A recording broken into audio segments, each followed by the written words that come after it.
Over the years, we have a lot of data on mass concentration of air pollution, especially particle pollution in Ghana.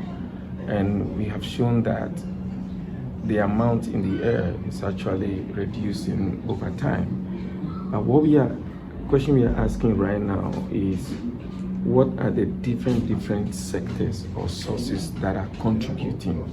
And when I talk about sources, I'm asking like sectors like from transportation environment, from the home environment like burning of wood or charcoal or gas, and from the cluster like street, if you don't sweep the street or the dust blows in.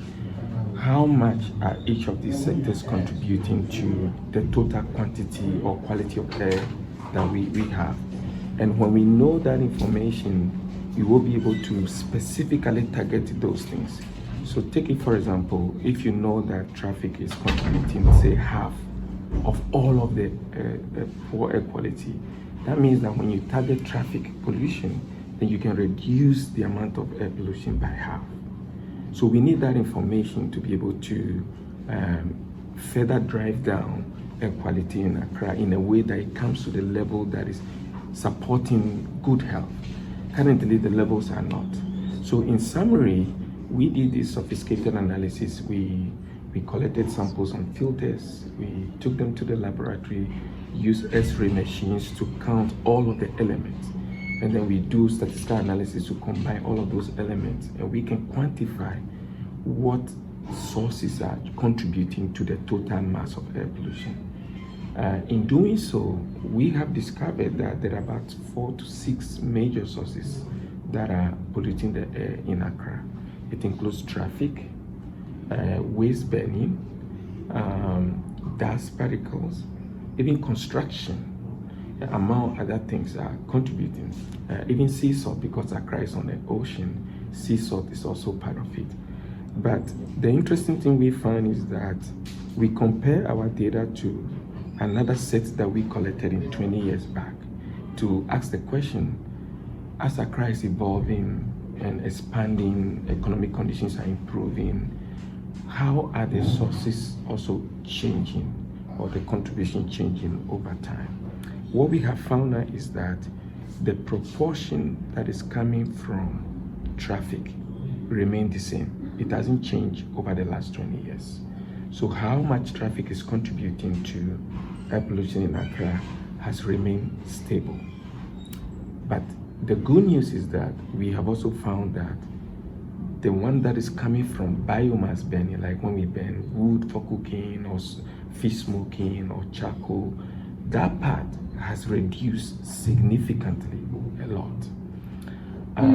But unfortunately, that reductions, we are making up for it, making it more negative by burning of waste.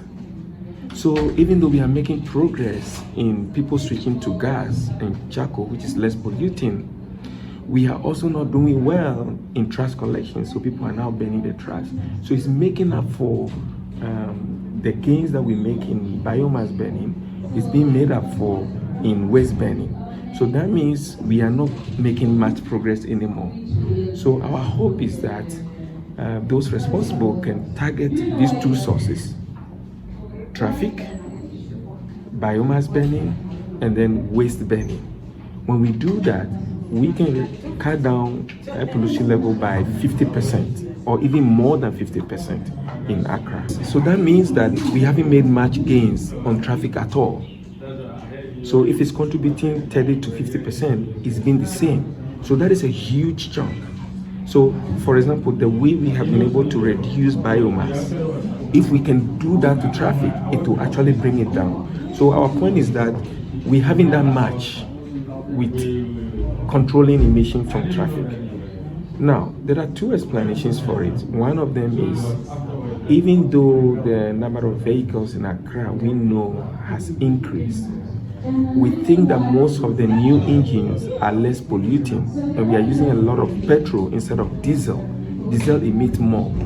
But over the whole spectrum, if you look at it, we have not made any progress in how much traffic is contributing to air pollution.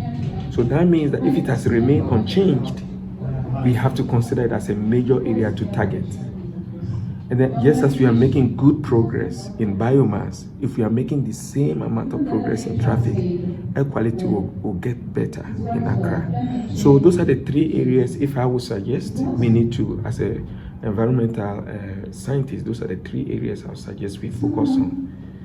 Biomass burning, the traffic, and then waste burning. If we do that, we will cut down air pollution more than half from the current level that we have right now. When we talk about traffic, we are not just talking about what comes from the tailpipe or the exhaust of the cars. It's also what gets resuspended on the street. As you know, many of our streets are not swept, so there is dust there. So when we talk generally about traffic-related pollution, we are talking about both the emission from the exhaust of the cars and then the streets that are not swept. So anytime the cars passes on them, the dust particles get resuspended in the air. And remember, they are not just particles. They also have other elements like metals in them from the brake wears, right? When after a while you drive for a little bit, you have to change your brake. It's because the brake pads get worn out, and all of those pads contains metals like maybe say lead, cadmium, chromium, things that we know are not good for our health. So the road dust is also part. So even trying to sweep the road every day in some other places where there is enough money and infrastructure, weekly cars come by sweeping the dust, so you don't have that resuspension. But unfortunately, Ghana, you can see with your eyes on the corners of the street, there's a lot of sand. So anytime the cars pass by, they resuspend them. So that combines with the emissions itself from the exhaust. So it's a mixed stew. So that's also bringing the point. Are there some things we can do? Sweep the road, have emission control, take care of the biomass burning. Some of those can help overall. Road construction, will be part of it, right?